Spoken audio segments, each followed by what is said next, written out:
Variety of life में next topic है हमारे पास एड्स, एक्वायर्ड इम्यूनोडेफिशिएंसी सिंड्रोम। सबसे पहले जनरल आप लोगों को कॉन्सेप्ट पता होना चाहिए कि एड्स होता क्या है। आप लोगों ने जनरली सुना हुआ होगा कि एड्स एक ऐसा मर्ज है जिसके अंदर जिस बंदे को भी ये मर्ज होता है उसकी इम्यूनिटी बिल्कुल ख़त्म हो जाती है। उस बंदे को डिफरेंट किस्म के इन्फेक्शंस होना शुरू हो जाते हैं और इवन कॉमन कोल्ड से भी यानी जुकाम से भी उस बंदे की डेथ हो जाती है। तो इस चीज़ की रीज़न क्या है हमने आज ये देखनी है। फिर उसके बाद हमने आपके एमडी कैट के हवाले से देखना है कि जो एड्स है उसका मोड ऑफ ट्रांसमिशन क्या है, उसका एजेंट कौन सा है, और फिर हमने देखना है कि उसकी हम प्रिवेंशन और उस पर कंट्रोल किस तरीके से कर सकते हैं। So let's begin. सबसे पहले है डिस्कवरी। एड्स की डिस्कवरी सबसे पहले 1980s में देखने में आया कि कुछ लोग ऐसे हैं जो कि यूरोप के अंदर जो लोग होमोसेक्सुअल थे, फिर उसके बाद जो लोग ब्लड ट्रांसफ्यूज करवा रहे थे ब्लड ट्रांसफ्यूजन के हवाले से, फिर उसके अलावा कुछ हेल्थ वर्कर्स थे। ये कुछ ऐसे ग्रुप्स थे जिनके अंदर एक चीज़ सामने आई कि उनको एक अजीब सा मर्ज हो रहा है जिसके अंदर सीवियर किस्म का निमोनिया डेवलप हो रहा है, यानी उनके लंग्स जो हैं उनकी कैपेसिटी ख़त्म हो जाती थी सांस को होल्ड करने की। फिर उसके बाद उनको डिफरेंट किस्म के इन्फेक्शंस होना शुरू हो गए। 6-6 महीने तक उनको फीवर रहता था जो कि लो क्वांटिटी का फीवर होता था 99-100 डिग्री फ़ारेनहाइट का, लेकिन काफ़ी लंबे अरसे तक रहता था और डिफरेंट किस्म की इन्फेक्शन से उनकी मौत भी होना शुरू हो गई। तो ये ऑब्जर्वेशन आई 1980s में। 1980s में जब ये ऑब्जर्वेशन सामने आई तो तब एक चीज़ क्लियर होगी कि ये कोई पुराना नहीं बल्कि एक नया किस्म का मर्ज है जो कि अभी डिस्कवर होना बाकी है। 1984 में इसको जब फर्दर स्टडी किया गया तो ये बात देखने में आई कि एक नया वायरल एजेंट है जिसका नाम है HIV, ह्यूमन इम्यूनोडेफिशिएंसी वायरस। अब ये जो HIV है ये वो मर्ज करवा रहा है जिसको नाम दिया गया एड्स का, एक्वायर्ड इम्यूनोडेफिशिएंसी सिंड्रोम। सो एड्स जो है, अब मैंने जो आपको पहले सिम्टम्स बताए हैं यानी low grade fever, severe pneumonia, फिर उसके अलावा डिफरेंट किस्म के इन्फेक्शंस, ये सारे के सारे इसके साइंस एंड सिम्टम्स हैं। एजेंट कौन सा है इसका? HIV। और HIV जो है वो DNA वायरस है या RNA वायरस है? लास्टली हमने डिस्कस किया था कि दो किस्म के वायरसेस होते हैं, आइदर दे आर DNA और RNA वायरसेस। तो हमारे पास ये RNA वायरस है। आप लोगों ने एक बात याद रखनी है कि जब भी कोई वायरस RNA वायरस होगा वो होस्ट के अंदर जाके यानी जिस बंदे को उसने इन्फेक्ट करना है उसके अंदर जाके उसकी नेचर चेंज हो जाती है, वो DNA की नेचर में चेंज हो जाता है। क्यों? क्योंकि उसने आगे फर्दर अपनी रेप्लिकेशन करवानी होती है। तो उस रेप्लिकेशन के लिए जरूरी है कि उस वायरस की नेचर RNA से DNA में चेंज हो। सो ये आप लोगों ने बात याद रखनी है कि HIV इज RNA वायरस। अब उसके बाद नेक्स्ट चीज है हमारे पास होस्ट स्पेसिफिकेशन। HIV हम कहते हैं कि HIV इज होस्ट स्पेसिफिक। क्यों कहते हैं? एक एक्सपेरिमेंट किया गया मंकीज के ऊपर, मंकीज डिफरेंट किस्म के जो मंकीज थे उनको इन्फेक्ट करवाया गया HIV से, जो हमारा एड्स का वायरस है उससे इन्फेक्ट करवाया गया। अब होना तो ये चाहिए था, चूंकि मंकीज का और ह्यूमंस का जीनोम 99% सेम है, तो होना तो ये चाहिए था कि मंकीज को भी इन्फेक्शन हो जाता। लेकिन सरप्राइजिंगली एक चीज सामने आई कि मंकीज के अंदर जाके एड्स का जो HIV वायरस है वो रेप्लिकेट तो होना शुरू हो गया, उसने अपनी नेचर चेंज करके DNA में कन्वर्ट हुआ और बहुत ज्यादा एड्स के जरासीम बनना शुरू हो गए। लेकिन मंकीज में एड्स की बीमारी डेवलप नहीं हुई। तो मंकीज में अगर एड्स की बीमारी डेवलप नहीं हुई तो इसका मतलब है कि HIV virus is very very host specific.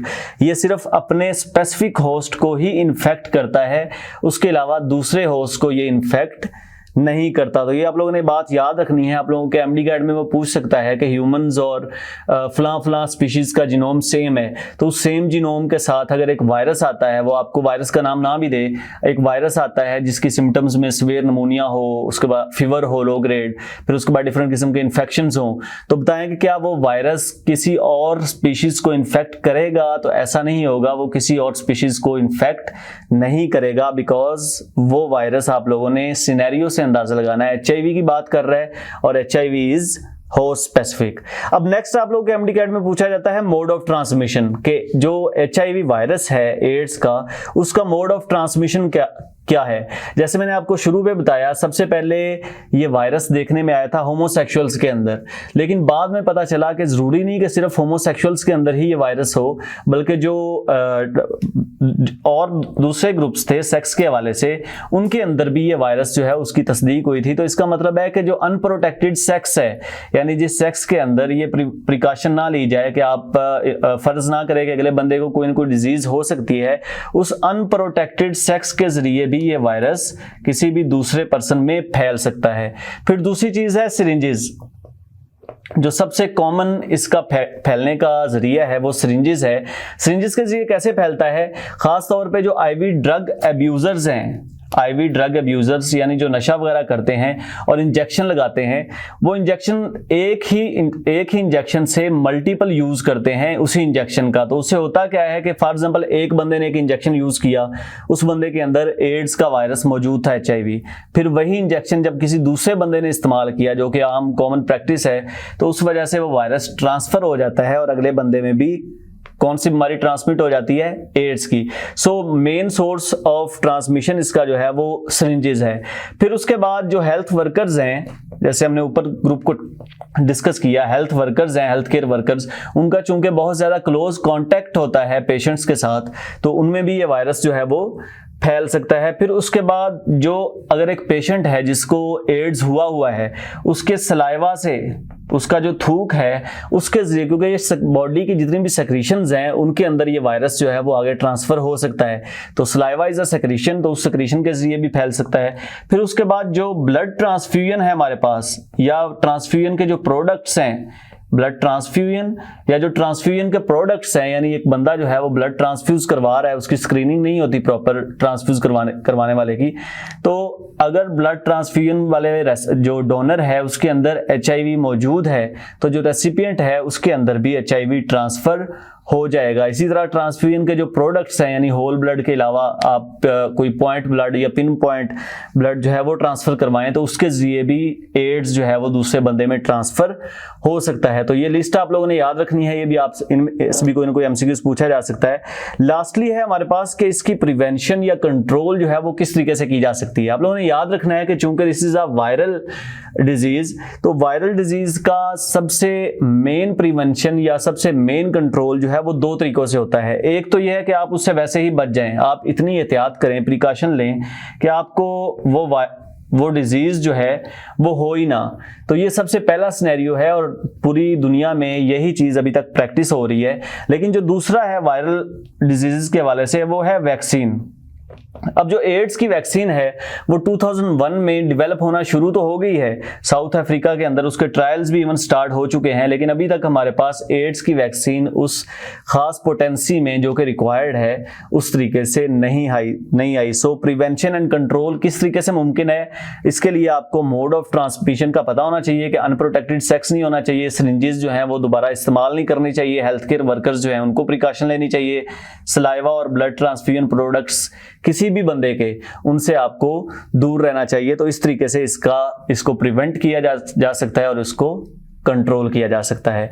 So this is all about AIDS. हमने क्या देखा है? हमने सबसे पहले इसका एक जनरल सा इंट्रोडक्शन देखा है, एड्स होती क्या है, फिर हमने डिस्कवरी देखी है कि इसको कब डिस्कवर किया गया, फिर हमने एजेंट देखा है कि कौन सा एजेंट जो है वो इसको इन्फेक्शन करवा रहा है, फिर हमने उसकी होस्ट स्पेसिफिकेशन देखी है, मोड ऑफ ट्रांसमिशन देखा है, और लास्टली हमने प्रिवेंशन एंड कंट्रोल देखा है। इसमें एक एडिशनल चीज आप लोगों को बतानी है जो आप लोगों के सिलेबस के अंदर उसने नहीं पूछी हुई, लेकिन ये सारा हमने पढ़ लिया है एड्स का। अब एड्स, ये जो HIV है, ये कौन सा ऐसा काम कर रहा है जिसकी वजह से आपकी बॉडी के अंदर जाके, थोड़ी सी एडिशनल इंफॉर्मेशन है बट इट्स नेसेसरी, क्योंकि बाज़ का MCAT जो है वो अपने सिलेबस से हट के भी कोई ना कोई चीज आपको पूछ सकता है। HIV आपकी बॉडी के अंदर जाके कौन सा ऐसा काम कर रहा है जिसकी वजह से इम्यूनिटी खत्म हो जाती है। आप लोगों को पता है कि आप लोगों की जो इम्यूनिटी है वो दो चीजों पे डिपेंडेंट है। वैसे तो मल्टीपल लेवल्स है इम्यूनिटी के, हमने डिटेल में पढ़ा हुआ है चैप्टर के अंदर, लेकिन हमने कहा था कि there are B lymphocytes and there are T lymphocytes। जो बी लिम्फोसाइट्स हैं इनका काम होता है कि इन्होंने एंटीबॉडीज बनानी होती हैं, और जो टी लिम्फोसाइट्स हैं इनका काम है कि कोई भी जरासीम, कोई भी पार्टिकल बॉडी के अंदर आता है तो उस पार्टिकल को रिकॉग्नाइज करना और फिर उसको उस पर डायरेक्ट जाके अटैक कर देना। ये किस चीज का काम है? टी लिम्फोसाइट्स का। अब एड्स के अंदर HIV वायरस जो है वो क्या कर रहा होता है, वो इन्हीं टी लिम्फोसाइट्स के ऊपर, जिनको हम हेल्पर टी लिम्फोसाइट्स भी कहते हैं। हेल्पर टी लिम्फोसाइट्स क्यों होते हैं? क्योंकि ये हमारी हेल्प करते हैं डायरेक्ट इन्फेक्शन से बचने के लिए। इन हेल्पर टी लिम्फोसाइट्स के ऊपर अटैक कर देता है, जिसकी वजह से इनको खत्म कर देगा।